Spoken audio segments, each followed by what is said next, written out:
देखिए प्रिया स्वानी किसके किसके साथ वीडियो शूटिंग करवा रही है। दोस्तों प्रिया स्वानी इतना गिर चुकी है कि छोटे बड़े सब स्टार के साथ वीडियो शूटिंग करवा रही है।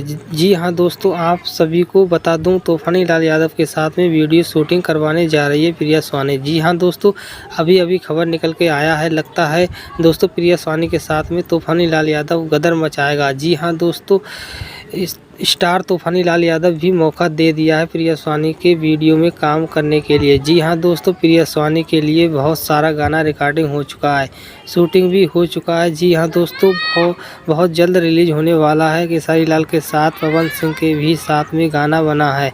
दोस्तों प्रिया स्वानी बहुत अच्छे गाना प्रिया स्वानी के शूटिंग हो रहे हैं। जी हाँ दोस्तों, भोजपुरी इंडस्ट्री को हिला के रखेगी। जी हाँ दोस्तों, आप लोग कमेंट करके ज़रूर बताइएगा तूफानीलाल यादव के साथ में वीडियो बनाना चाहिए या नहीं। दोस्तों इसी तरह की जानकारी पाने के लिए दोस्तों इस चैनल को ज़रूर सब्सक्राइब कर लें, ताकि ऐसी आने वाली वीडियो आप तक पहुंच सके, क्योंकि आपको इस सोशल मीडिया से रिलेटेड इस चैनल पर जानकारी मिलती रहेंगी। दोस्तों मिलते हैं तब तक के लिए नेक्स्ट वीडियो में। जय हिंद, जय भारत।